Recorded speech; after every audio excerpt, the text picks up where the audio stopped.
ఈరోజు బచ్చల కూర వేసుకుంటున్నాము. అయితే దీనికి బచ్చల కూర 4 టమాటాలు, 3 ఉల్లిగడ్డలు, ఎల్లిపాయలు, మళ్ళీ దాని తర్వాత ఇంకా జీలకర్ర. అయితే నేను ఎలా తయారు చేయాలో చెప్తాను, సరేనా? మనం ఫస్ట్ ఆయిల్ వేసుకున్నాము, దాని తర్వాత జీలకర్ర వేసేసుకోవాలి.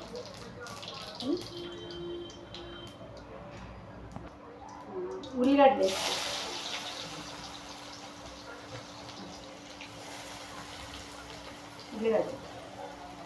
ఇప్పుడు ఉల్లిగడ్డలు వేసినాం కదా, అయితే మంచిగా ఇది ఎర్రగా, ఉల్లిగడ్డ అనేది ఎర్రగా అవ్వాలి. ఉల్లిగడ్డ ఎర్రగా అయ్యేంత వరకు మనము ఇక్కడ టమాటాలు కోసుకుందాము. ఉల్లిగడ్డ వేగిందో లేదని ఒకసారి చూసుకోవాలి కదా, ఓకేనా? ఇలా చూసుకున్న తర్వాత దీని మీద మళ్ళీ ఇంకా వేగలేదు కదా, మూత పెట్టేసుకుందాం.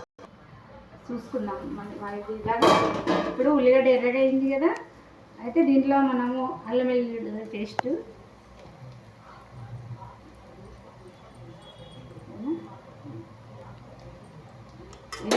ఇప్పుడు ఇది మంచిగా ఇలా కలుపుకున్నామా.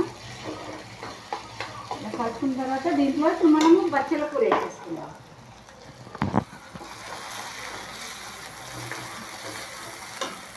బచ్చల కూర వేసేసుకుందాం. మనం ముందు కోసి కడిగి పెట్టుకున్నాం కదా, అయితే ఇప్పుడు ఈ బచ్చల కూర అనేది ఇందులో మనం వేసేసుకుంటున్నాం కదా, సరేనా? అయితే ఇప్పుడు ఇది మంచిగా మనం ఇలా వేసుకున్నాం కదా, ఇది బాగా కొంచెము జిగురుగా ఉంటుంది కదా ఇది. అయితే ఇది మొత్తం మంచిగా వేగాలి, ఓకేనా? ఇది వేగిన తర్వాత మళ్ళీ మనం దీంట్లో నెక్స్ట్ టమాటా వేసేసుకుందాం. ఇప్పుడు అది అయితే ఇప్పుడు కొంచెం వేగిన తర్వాత మళ్ళీ మనం దీంట్లో ఇప్పుడు పసుపు వేసేసుకుందాం.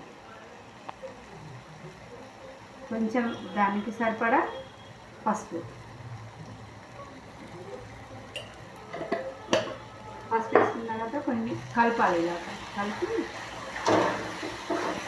మనం ఇందాక పసుపు వేసుకున్నాం కదా, అయితే సాల్ట్ వేసేసుకున్నాము. సరిపడా సాల్ట్ ఒక స్పూన్. ఇది మళ్ళీ కలిపేసుకొని మనం మూత పెట్టేసుకున్నాం. అది మూత పెట్టేసుకొని కొంచెం వేగిన తర్వాత దీంట్లో టమాటాలు వేసేసుకున్నాం. మళ్ళీ మనం ఇప్పుడు కొంచెం వేగిందా లేదా చూసుకోవాలి, సరేనా? ఇప్పుడు ఇలా వేగింది కదా, మొత్తం వేగిపోయింది. దీంట్లో మనము ఇప్పుడు టమాటా వేసేసుకుందాం. టమాటా వేసేసుకొని మళ్ళీ ఒక 2 నిమిషాలు అలా పెట్టి మళ్ళీ నెక్స్ట్ మూత పెట్టేసిన తర్వాత మళ్ళీ లేదా చూసుకున్నామా. ఉడికింది. ఇప్పుడు ఉడికిన తర్వాత మనం కారం వేసేసుకోవాలి.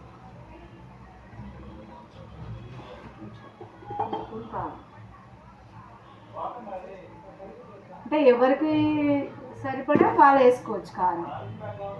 కొందరు తక్కువ తింటారు, కొందరు ఎక్కువ తింటారు, ఓకేనా?